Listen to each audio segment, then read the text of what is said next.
I'm only marrying her for the money. That's the first thing you need to understand. That's the whisper that started it all, just seconds before I promised to love him for the rest of my life. The heavy oak door of the St. Patrick's Cathedral had just closed behind me, shutting out the New York City noise and leaving only the soft organ music and the scent of 1,000 white lilies. I was standing in the vestibule, my father on my arm, taking that one last deep breath before walking down the aisle. Liam was at the altar, looking like a dream. And just as the coordinator gave us the nod, I heard it. His voice, a low murmur to his best man, carried by the cathedral's perfect acoustics. I'm only marrying her for the money. My blood ran cold. The silk of my dress suddenly felt like a cage, and the diamond on my finger felt like a handcuff. Every instinct, every fiber of my being screamed at me to turn around, to run out of that church and never look back. My father must have felt me tremble, because he squeezed my arm and whispered if I was okay. And in that split second, a different kind of fire lit inside me. It wasn't heartbreak, it was ice. A cold, sharp, and sudden clarity. I looked down the long aisle, past the faces of our friends and family, and straight at the man who thought I was his golden ticket. A slow smile spread across my face. It wasn't a happy one. It was the smile of a predator. My name is Ava Chen. I'm an architect. I build things that last. And in that moment, I decided this marriage wouldn't be the foundation of a life together. It would be the blueprint for his destruction. I took a steadying breath, nodded to my father, and I walked down that aisle. I said with the sweetest voice I could manage, and I promised myself that he would pay for that with. He had no idea he wasn't just gaining a wife, he was gaining his worst nightmare. This story, it's not about a broken heart. It's about a meticulously built trap. If you want to hear how it all ends, how I turned my wedding vows into a declaration of war, you'll want to stick around. Follow the story, and I promise you won't miss a single detail. For the first 6 months, I was the perfect wife. I played the part so well, I think I even convinced myself sometimes. We lived in a stunning glass-walled apartment overlooking Central Park, the kind I used to dream of designing. Our life was a curated collection of gallery openings, charity dinners, and weekend trips to the Hamptons. On the surface, we were a power couple. Ava Chen, the architect whose firm was landing major contracts, and Liam, my charming, handsome husband, the brilliant freelance financial consultant. His job was always a bit vague. He'd use words like venture capital, emerging markets, and disruptive tech. He told me he helped wealthy people make bold moves with their money. He was so convincing. When he'd talk about it, his eyes would light up, and he'd gesture with his hands, painting a picture of a world I only barely understood but sounded thrilling. He'd come home, kiss my neck while I was sketching at the drafting table, and tell me he'd just closed a deal that would set us up for life. He was always just one deal away from setting us up for life. I smiled. I listened. I poured him a glass of Macallan 18, his favorite, which he bought with our joint credit card. And I never let the memory of his whisper in the cathedral break the surface. It was always there, though, a low hum beneath the floorboards of our perfect life. The first crack in the facade appeared on a Tuesday in October. Liam had been going on business trips to Chicago once or twice. He said he was courting a major real estate developer, a notoriously private billionaire. It made sense. It connected his world of finance with mine of architecture. He was always so detailed, telling me about the meetings at the signature room, the tough negotiations, the way the wind felt coming off Lake Michigan. This time, he packed his own bag. He kissed me goodbye at the door, his hand lingering on my waist. He told me not to work too hard and that he'd be back Friday, hopefully with a signed contract that would change everything. I remember the scent of his expensive cologne hanging in the air long after the door clicked shut. I went back to my work, but that old hum was a little louder that day. The bill for the Platinum Amex arrived in my inbox on Thursday. I'm meticulous about finances. You don't build an architecture firm from nothing by being careless. I always scan the charges, and there it was, nestled between a charge for a steakhouse in downtown Chicago and a ridiculously expensive bar at the Peninsula Hotel, where he'd told me he was staying. It was a charge for 180.70 us at a grocery store, a Jewel Osco to be specific, and it wasn't in downtown Chicago. It was in a suburb called Oak Park. My heart didn't race. It just stopped. For a second.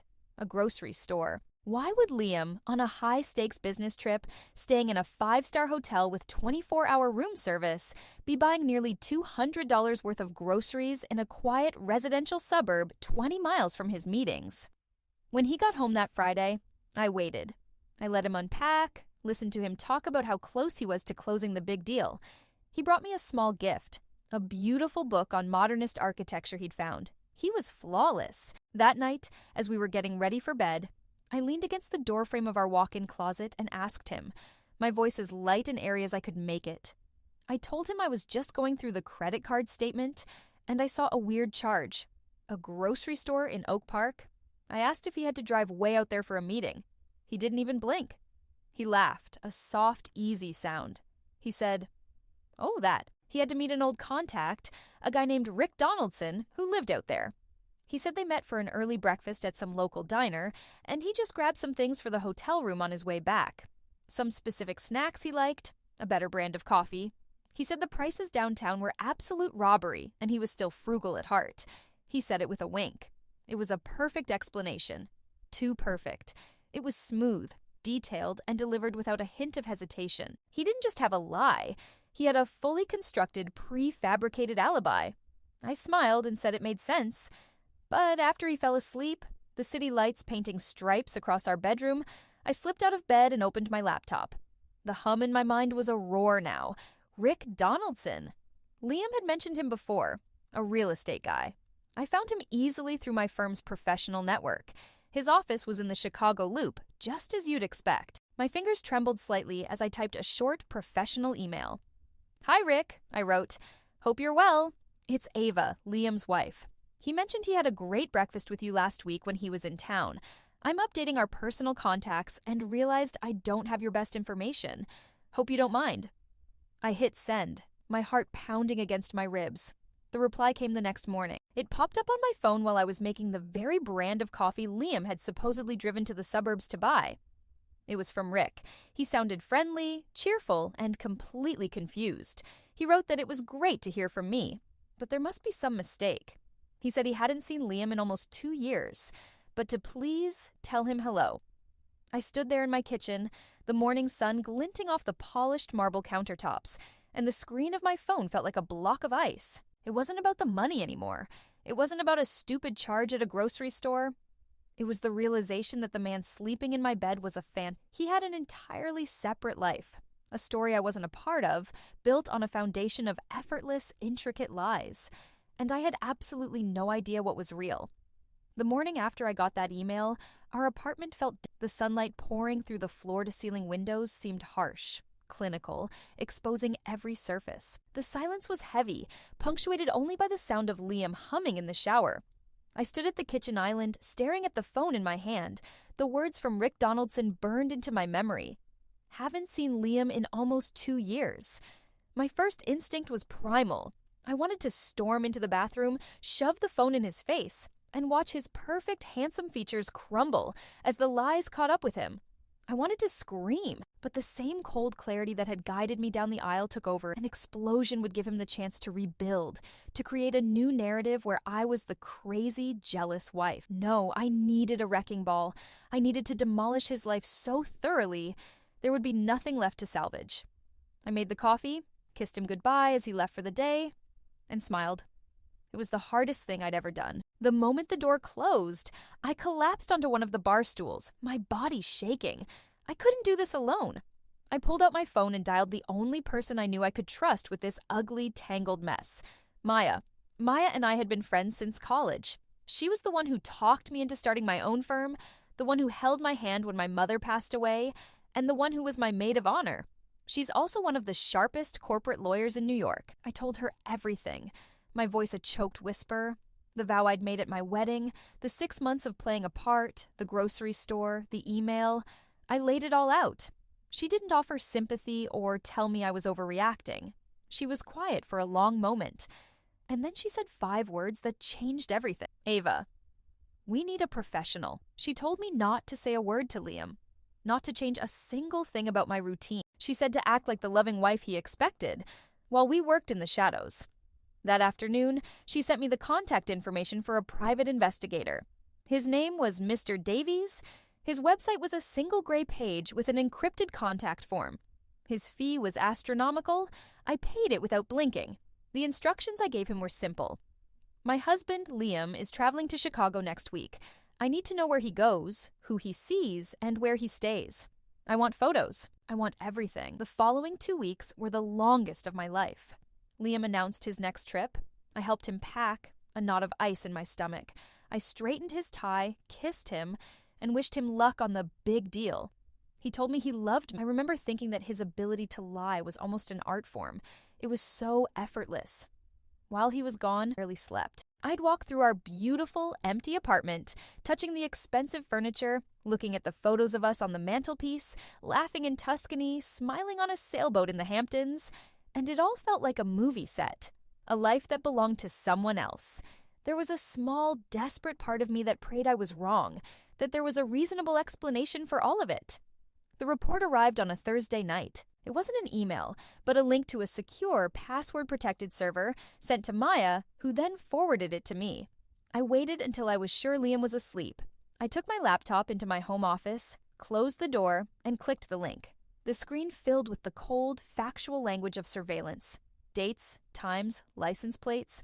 The first pictures were taken at O'Hare Airport. There was Liam, walking out of the terminal, getting into a Blacktown car, not a taxi. The car didn't head downtown toward the hotels and the steakhouses. It went west for 20 miles.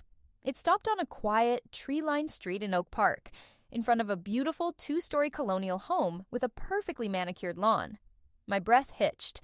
I scrolled down. There was a photo of Liam getting out of the car, carrying his suitcase up the walkway. He pulled a key from his pocket and let himself in. The next photo was time-stamped 10 minutes later. He was back on the front porch, but he'd changed out of his suit and into jeans and a sweater. A woman with honey blonde hair opened the door and stepped out to meet him. She was smiling. He wrapped his arms around her waist, and they kissed. It wasn't a greeting between friends. It was deep and familiar. It was the kiss of a husband coming home. I felt the air leave my lungs. My vision started to blur, but I kept scrolling. And then I saw it. The picture that shattered everything. The front door of the house was open, and a little boy, he couldn't have been more than 5, came running out, his arms outstretched. He was shouting something, his face alight with pure joy. The photo caught Liam mid-laugh, scooping the little boy into his arms and lifting him high into the air. He looked like the happiest man in the world. He looked like a father. Attached to the report were public records. It took me a minute to realize what I was looking at. I clicked on the first file. It was a scanned document, a marriage certificate from Cook County, Illinois. I saw his full legal name, and next to it, the name of the blonde woman from the porch. The date of the marriage was 3 years before I had even met Liam. The room was spinning. I wasn't the wife he was cheating on. I was the woman he was cheating with. Our life in New York, our home, our friends, my name on his platinum card. It was all just a business venture, a side hustle, and the whole time, he had a real life, a real wife, and a real son, waiting for him in a pretty little house in the suburbs. And I was paying for all of it. I don't know how long I sat there, in the blue glow of my laptop screen, just staring at that marriage certificate. An hour, 2, the world had gone silent. The only sound was the frantic, useless beating of my own heart. I felt hollowed out, like one of my own architectural models. A perfect exterior with nothing inside. The photos of us on my desk, the awards for my designs on the wall, the whole life I had so carefully constructed felt like a lie. Every memory was now tainted, every "I love you" a calculated fraud. My fingers, moving on their own, typed a message to Maya. It was nearly 2 a.m., but I knew she was a night owl. All it said was, "Call me, emergency." She picked up on the first ring. Her voice was sharp, awake. "Ava, what's wrong?" I couldn't form the words. I just forwarded her the link to the PI's server. I heard her click, the silence stretching for what felt like an eternity. Then, a sharp intake of breath. "Oh my God," she whispered. "Ava, this isn't just cheating. This is bigamy. This is a criminal conspiracy." Her words cut through my shock like a surgeon's scalpel. She was right. My pain was immense, but it wasn't the whole picture. This was a strategic operation, and I was the target. Maya's lawyer brain was already working, seeing past the emotional wreckage to the legal battlefield underneath. She told me we had to understand the financial damage, that the photos were just the symptom, but the money was the disease. She told me to get every financial document I could find: bank statements, investment portfolios, tax returns, deeds, anything Liam had ever touched. That night I didn't sleep. I tore my own office apart. Not with rage, but with a cold, methodical precision. I unlocked filing cabinets Liam had organized for me, his perfect labels suddenly looking like taunts. I logged into accounts he had set up, his helpful passwords now feeling like keys to my own prison. For years, he had helped manage my finances, consolidating my investments, advising me on tax shelters. He'd made it all sound so complex, telling me to focus on my architecture and let him handle the numbers. I, the woman who could manage $100 million construction budget down to the last screw, had let him. I had trusted him. As the sun began to bleed into the New York sky, the picture started to form, and it was far uglier than I could have ever imagined. It started with the small things: monthly wire transfers, a few $1,000s each, from my main investment account to a holding company I'd never heard of. They were labeled consulting fees. Then there were the angel investments he'd convinced me to make in tech startups that, when I searched for them, didn't seem to exist. The money was simply gone, vanished into a web of digital accounts. The real blow came when I pulled the deed for our Hamptons beach house. Liam had managed the whole transaction, telling me he'd found a brilliant way to structure the purchase through an LLC for tax purposes. I had been so busy with a project launch that I'd just signed the papers he put in front of me. Now, sitting in the cold morning light, I finally read the fine print. I wasn't the owner. The house belonged to something called North Star Holdings, LLC. My hands were shaking as I texted the LLC name to Maya.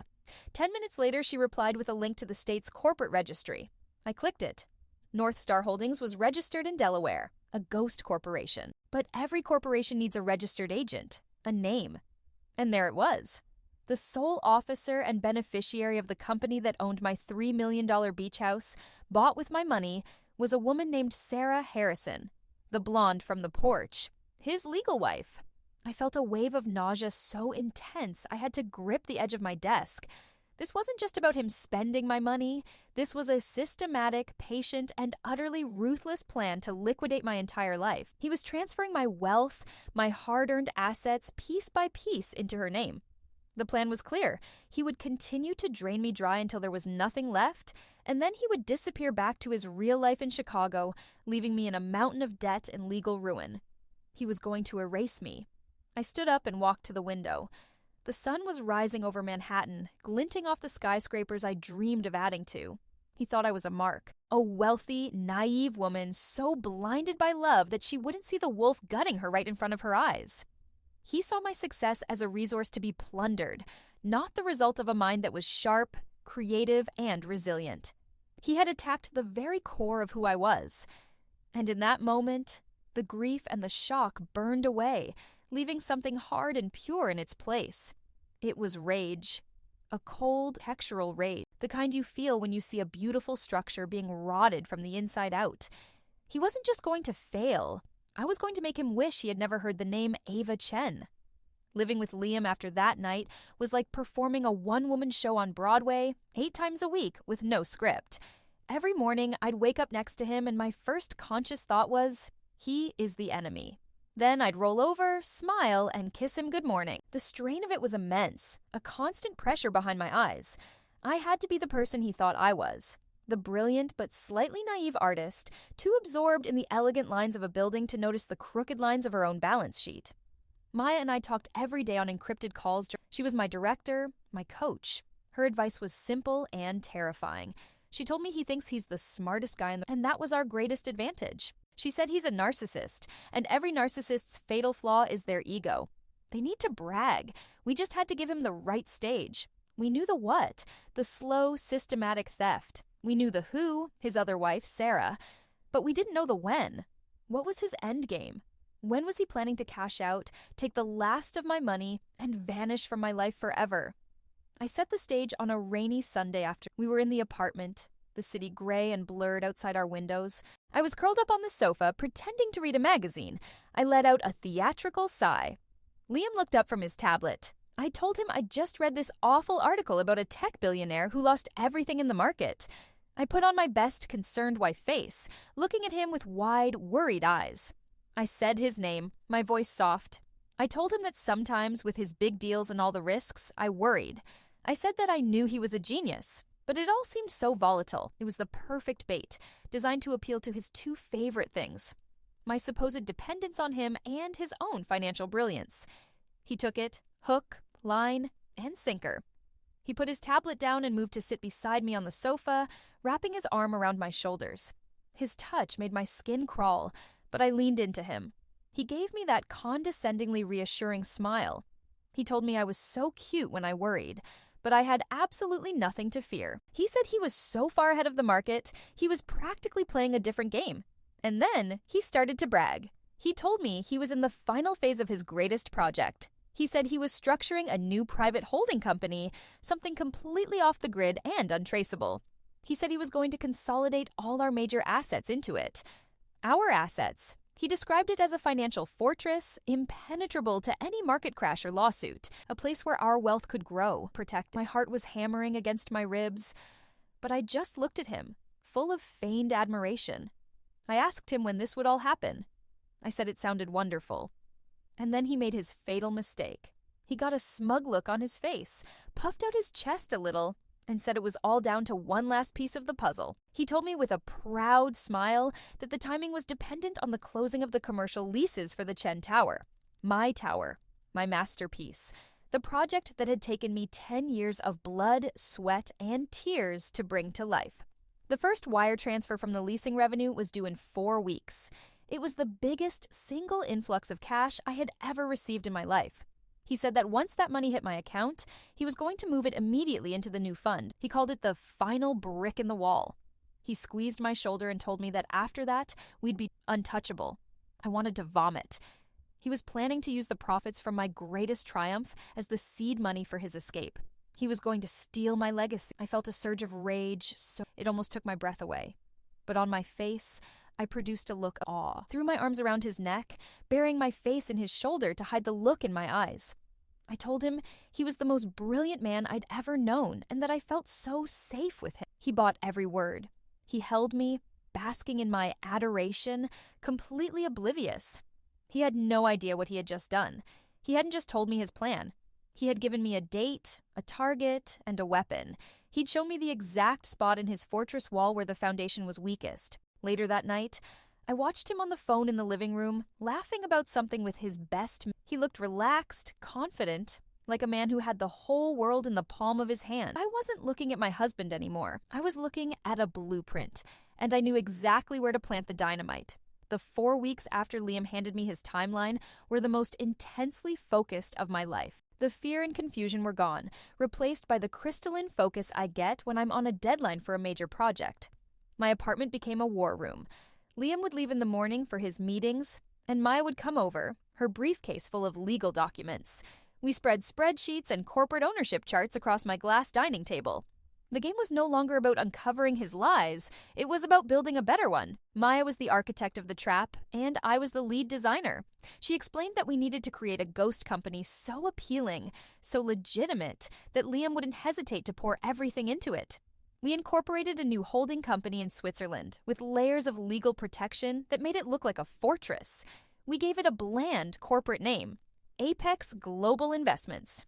It was perfect. It sounded exactly like the kind of soulless, powerful entity Liam would be drawn to. The bank accounts linked to it, however, were all controlled by a trust that had only one trustee, me. But as we built this a question kept nagging at me like a structural flaw I couldn't ignore. Why? I understood greed, but the sheer scale of this was different. The bigamy, the years of meticulous deception, the risk of a major felony conviction. It felt too elaborate for a simple con man who just wanted a nice car and a beach house. It felt desperate. A man with that much to lose is unpredictable, and I needed to understand what was driving him. I told Maya we were missing the most important part of the blueprint, the antagonist's motivation. We had been so focused on Liam's actions, we knew almost nothing about the woman he went home to, who was Sarah Harrison. I contacted Mr. Davies again. My instructions were different this time. I didn't want surveillance. I wanted a forensic history. Financial records, family connections, career, public records. I wanted to know everything about her. It felt strange. I was digging into the life of the woman who held the spot I thought was mine.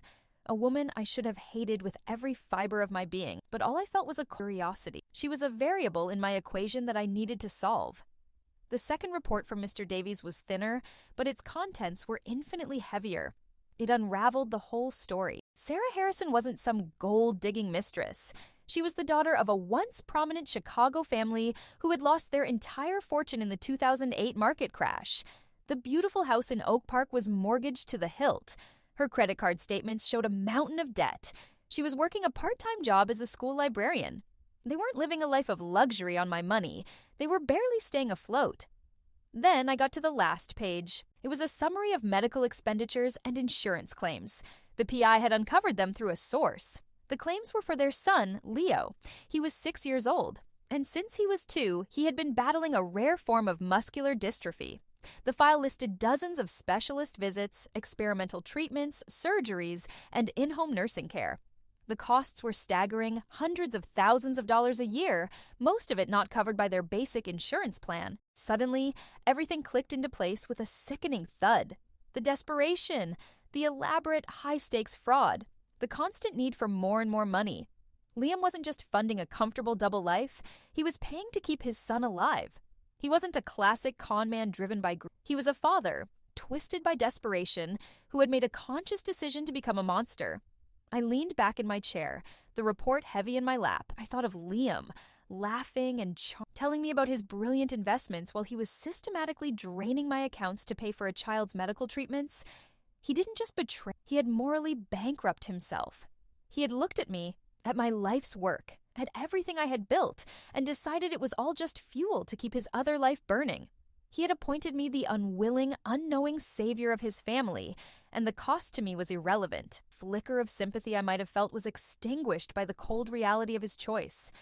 He chose to destroy me rather than ask for help, rather than find another way. He decided that my life, my security, was a fair price to pay for his son. I looked at the grainy photo of the little boy, Leo, from the first report. He was just an innocent kid, smiling in his father's arms. Liam's love for him had become a weapon, and he had aimed it directly at my heart. The knowledge didn't weaken my resolve. It forged it into something harder than steel. Now I understood exactly what I was up against. A man who believed he had nothing to lose, who thought he was fighting for a noble cause. A man who thought his love for his son made him a saint, even as it made him a devil. He thought he was a righteous man, and righteous men are the easiest to break. Knowing Liam's motivation changed the geometry of the battlefield. We weren't just building a trap for a greedy man anymore. We were building a cage for a desperate one. A desperate man is more dangerous, more likely to bolt at the last second. Our fake company, Apex Global Investments, was perfect on paper. The documents Maya and a forensic accountant had created were flawless. But Liam was a con man. He trusted no one. I knew he would do his own due diligence, and he was skilled enough to spot a fake if it had a single flaw. We needed more than a perfect trap. We needed a Trojan horse. We needed someone Liam trusted implicitly to walk him right through the front gate. There was only one person who fit that role: Julian Croft, a legend in the world of private wealth management, now semi-retired. Liam worshipped him. He had interned for Julian's firm years ago, and he never missed an opportunity to mention it, always referring to Julian as his mentor. In Liam's world, Julian Croft's word was gospel. If Julian endorsed Apex Global, Liam would liquidate his own mother and pour the cash into it without a second thought. The problem was, Julian was insulated, living in a world of old money and deep connections I couldn't easily access. But an architect knows that every fortress has a side entrance. In New York, that entrance is often a charity gala. I checked my calendar. The New York Public Library's annual fundraising dinner was in 2 weeks. A quick search of the benefit committee confirmed it. Julian's wife, Catherine Croft, was the co-chair. They would be there. For the next 2 weeks, I prepared for that night like it was a client presentation worth $1 billion. I chose a dress that was elegant but serious, an architectural deep blue gown that said I was a woman of substance.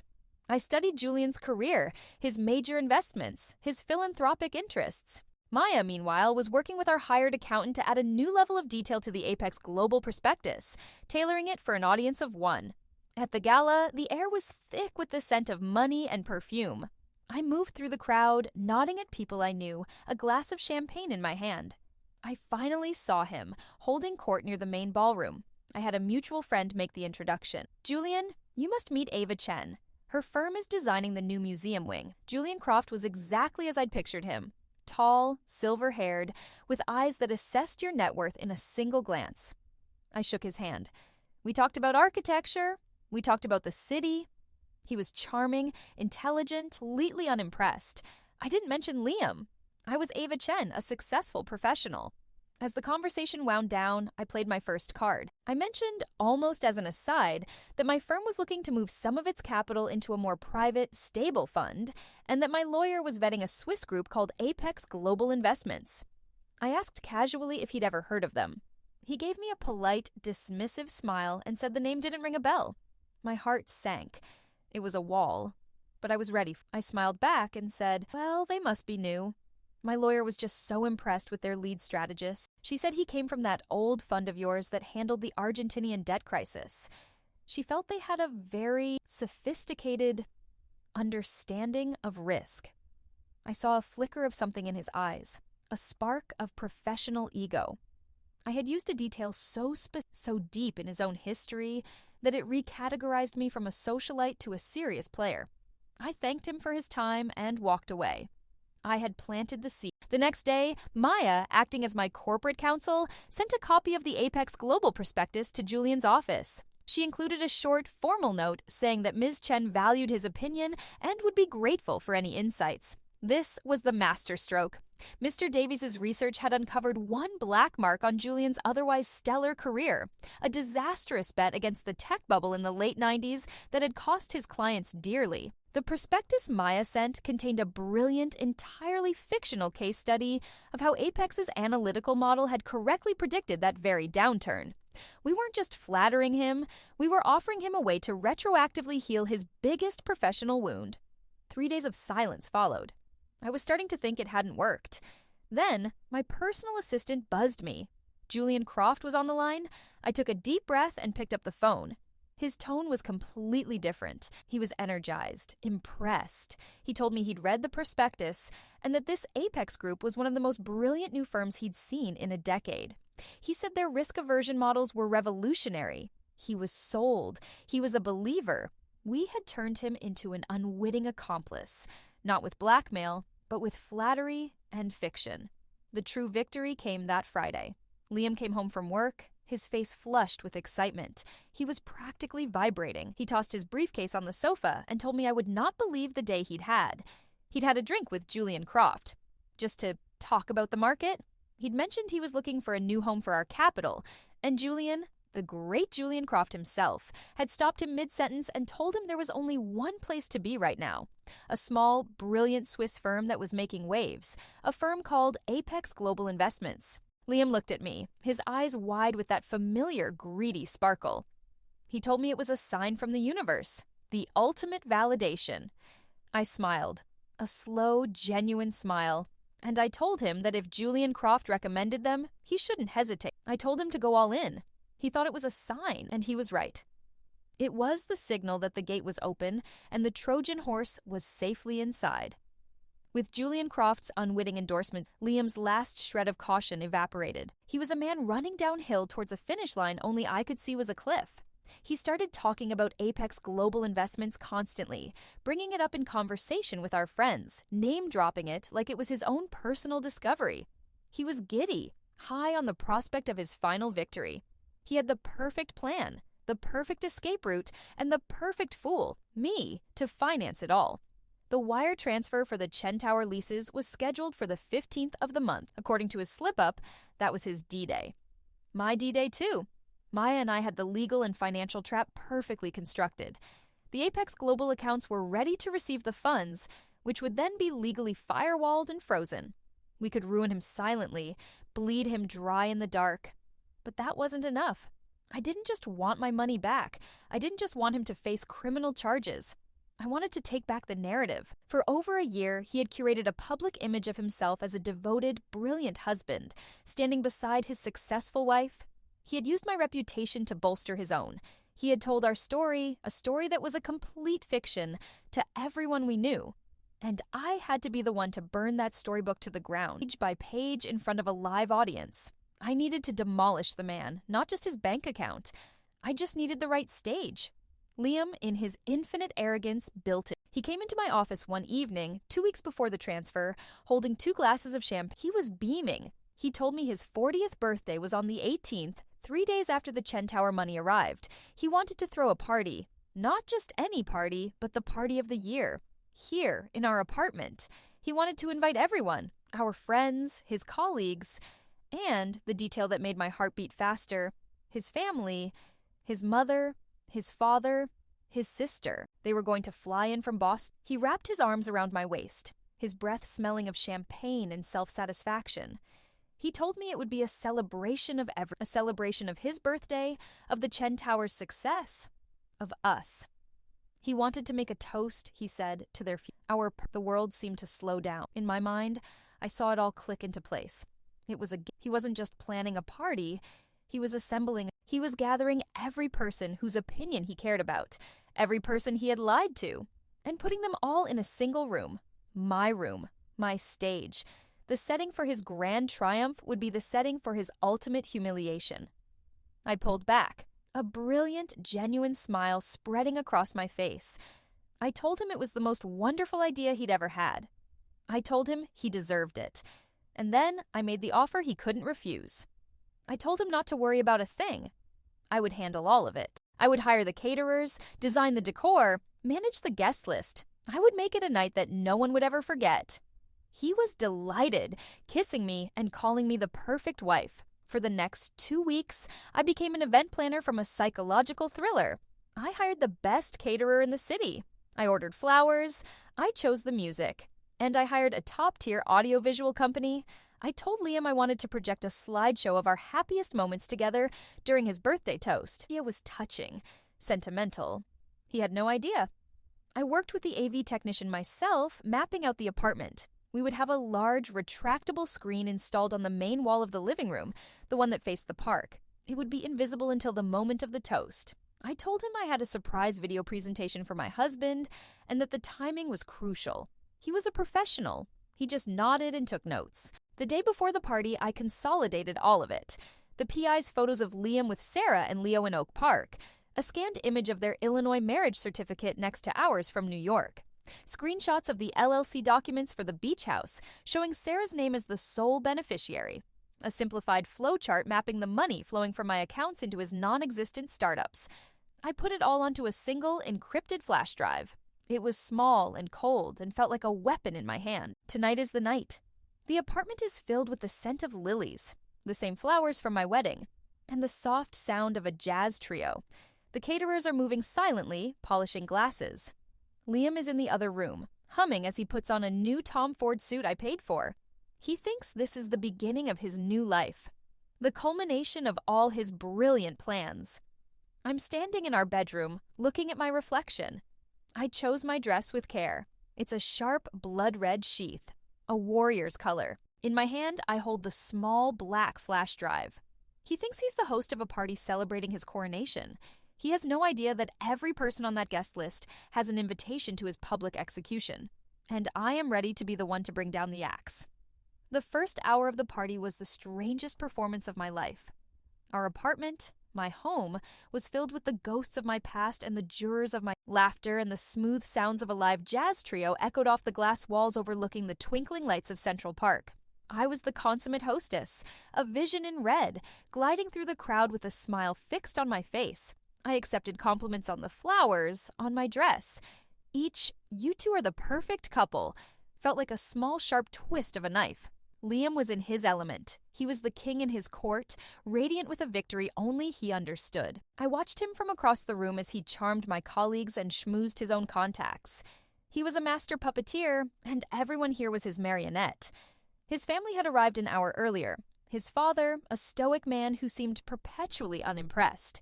His sister, whose eyes missed nothing. And his mother, Eleanor, a woman wrapped in pearls and a tight, anxious smile. They were the honored guests in this theater of lies. I knew the financial trap was set. The legal documents were ironclad. But as I watched Liam work the room, I felt a flicker of doubt. He was so confident, so flawless in his performance. What if I had missed something? I needed one last confirmation that his perfect world was as fragile as I believed it was. I decided to test a seam. I made my way to Eleanor, who was standing awkwardly by the floor-to-ceiling windows. I placed a gentle hand on her arm and gave her my warmest daughter-in-law smile. I told her how wonderful it was to have them all here, how much it meant to leave. Then I leaned in conspiratorially and lowered my voice. "Honestly, Eleanor," I said, my voice full of faux concern, "I'm so glad he'll be able to relax after this. He's been working himself to the bone, flying back and forth to Chicago every other week. I barely see him." I watched her face. It was almost imperceptible, but it was there. A tiny furrow in her brow, a flicker of confusion in her eyes before the polite mask snapped back into place. She patted my hand and said, "Oh yes, he works so hard, but isn't his big project in Houston? He was just telling us about the new energy portfolio he's building down there." Houston. The word struck me with the force of a physical blow. It wasn't just a different city, it was a different lie. A completely separate, tailor-made deception for his own. He wasn't the leader of a grand conspiracy. He was a frantic man juggling a dozen different stories, so consumed by the main con that he couldn't even keep his cover story straight. He hadn't built a fortress. He had built a house of cards, and I was about to blow it all down. That was all I needed. The last flicker of doubt was gone, replaced by a cold, surgical certainty. I gave Eleanor's arm a final squeeze and excused myself. I walked through the party, but I wasn't really there anymore. I was in a quiet, calm space in my own mind, the space I go to when I'm reviewing the final schematics before a demolition. I saw my friend Maya by the bar, and I gave her the smallest, almost invisible nod. She nodded back, her eyes telling was ready. Across the room, the AV technician, who thought he was queuing up a sentimental birthday video, caught my eye and gave me a thumbs up. Every piece was in place. The audience, the evidence, the stage. I took a deep breath. The air tasting of expensive champagne, imminent destruction. I thought about the woman I was when I walked down that aisle to run. I thought about the promise I'd made to myself for Richard. He had taken my in sickness. He had used them to pay for his son's health. He had twisted every vow into a weapon against me. And then Liam, his face flushed with champagne and ego, moved to the center of the living room. He tapped a spoon against his glass, the clear, high-pitched chime cutting through the chatter. A hush fell over the room. He was beaming, his eyes scanning the crowd of people who adored him. He thanked everyone for coming. He thanked his wonderful parents for their support. And then his eyes found. He raised his glass. "And most of all," he said, his voice thick with emotion, "I want to thank my beautiful, my brilliant, my endlessly supportive wife, Ava. You are my rock, the foundation of my world. This is for you." He looked at me with what the whole room saw as pure love. It was the greatest performance of his life. I smiled back at him, a wide, serene, and utterly merciless smile. I raised my glass. He thought he was toasting the woman he'd played for a fool. He had no idea he was saluting his own damnation. Liam stood there, bathed in the warm glow of our apartment, his champagne glass held high. "To Ava," he repeated, his voice smooth as silk. "The foundation of my world." A ripple of appreciative ahs went through the room. His parents beamed at me. My friends looked on, misty-eyed. It was the perfect moment, the perfect lie. I let the applause die down. Then I walked towards him, my red dress a slash of color in the softly lit room. I took the wireless microphone from the small table by the jazz trio. He smiled, expecting a tearful, loving speech in return. "Thank you, Liam," I began, my voice amplified just enough to command the room. It was steady, calm. That was beautiful. And it's true, a life together is like a building. It's only as strong as its foundation. I paused, letting my eyes sweep across the faces of our guests. "And since so many of the people who helped us build our foundation are here tonight, in honor of your 40th birthday, I thought it was the perfect time to review the blueprints." That was the cue. As if by magic, the lights dimmed and a massive 12-foot screen descended silently from a hidden recess in the ceiling. A collective gasp went through the crowd. Liam's smile tightened. He shot me a confused look. I just smiled back.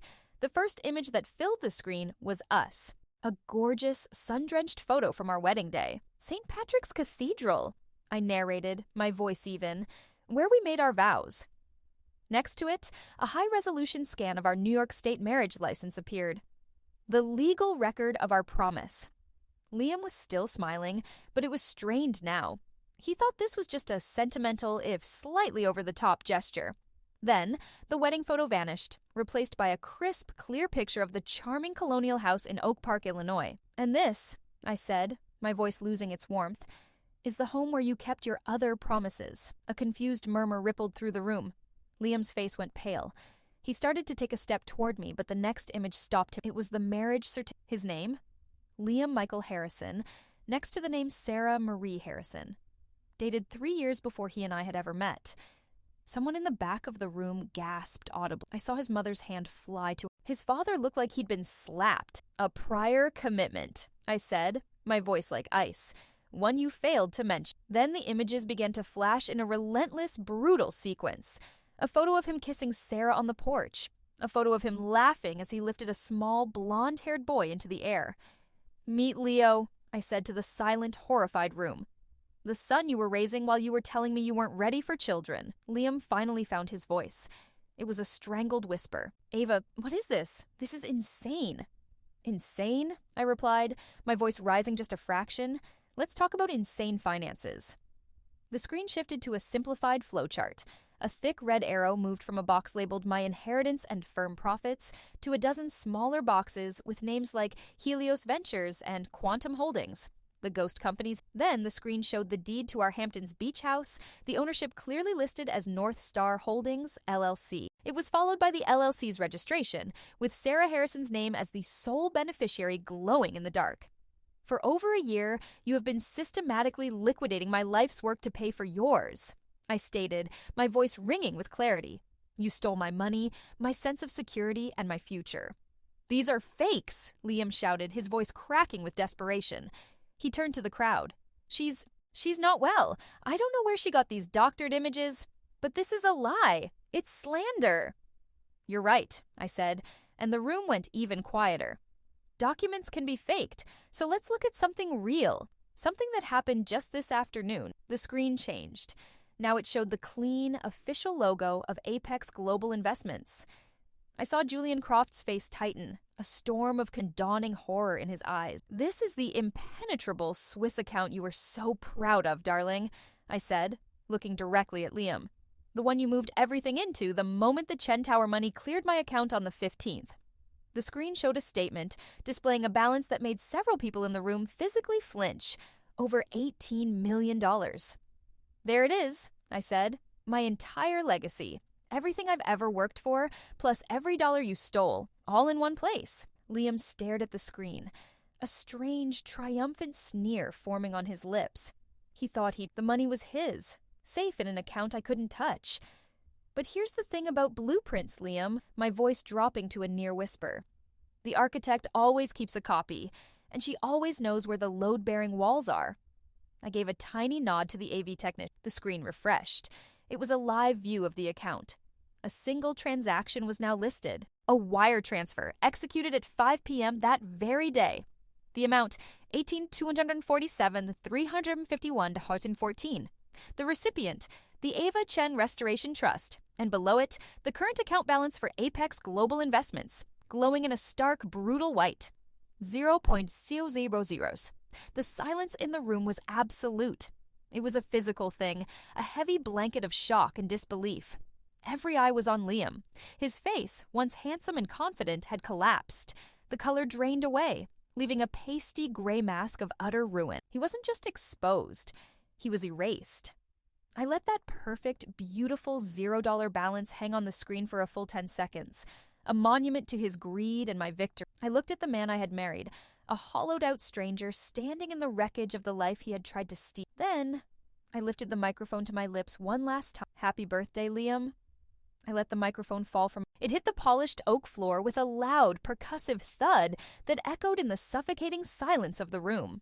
The sound of the microphone hitting the floor was the last thing I heard before the world erupted. A wave of sound crashed over the room. Gasps, shouting, a woman sobbing. I didn't turn around.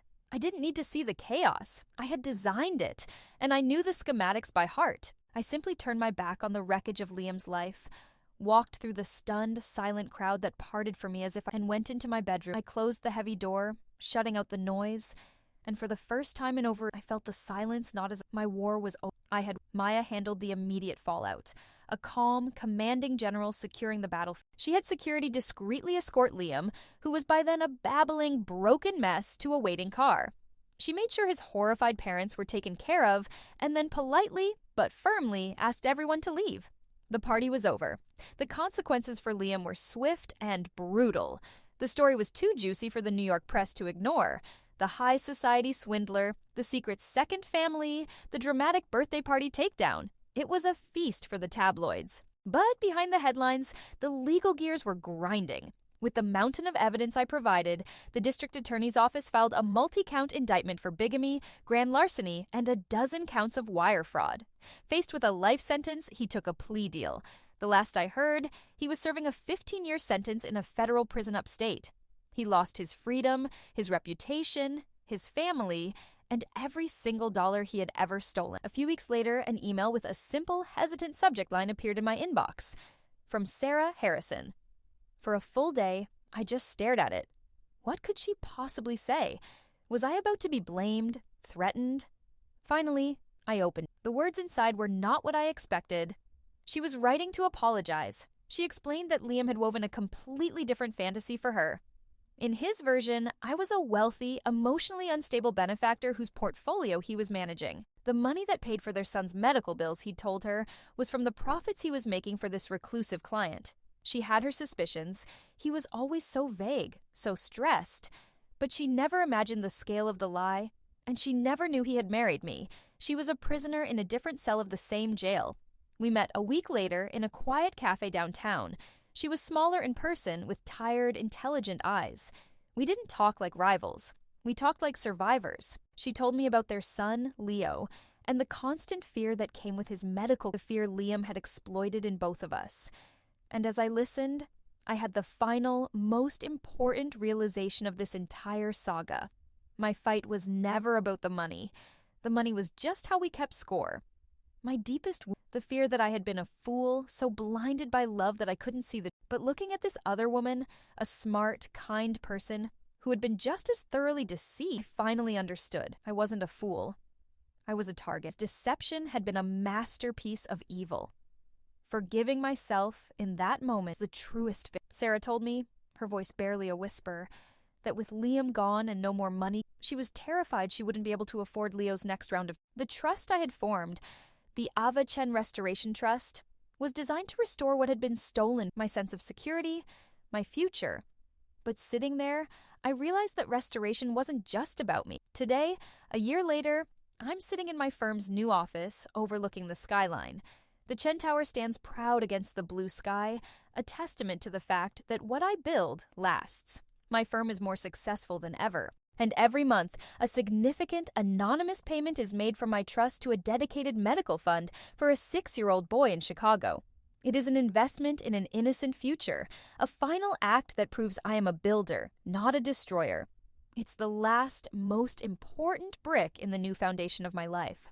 This whole journey taught me that you can feel completely isolated in the middle of a crowded city, a stranger in your own home. But you're never truly as alone as you think. My story played out here in the concrete canyons of New York City, but I know these stories of betrayal and survival have no zip code. It makes me wonder where you are listening to this right now. If you feel comfortable, leave a comment and let me know what city you're listening from. It's a powerful reminder that we're all connected, building our own stories all over the world, and that a new dawn is always waiting to break.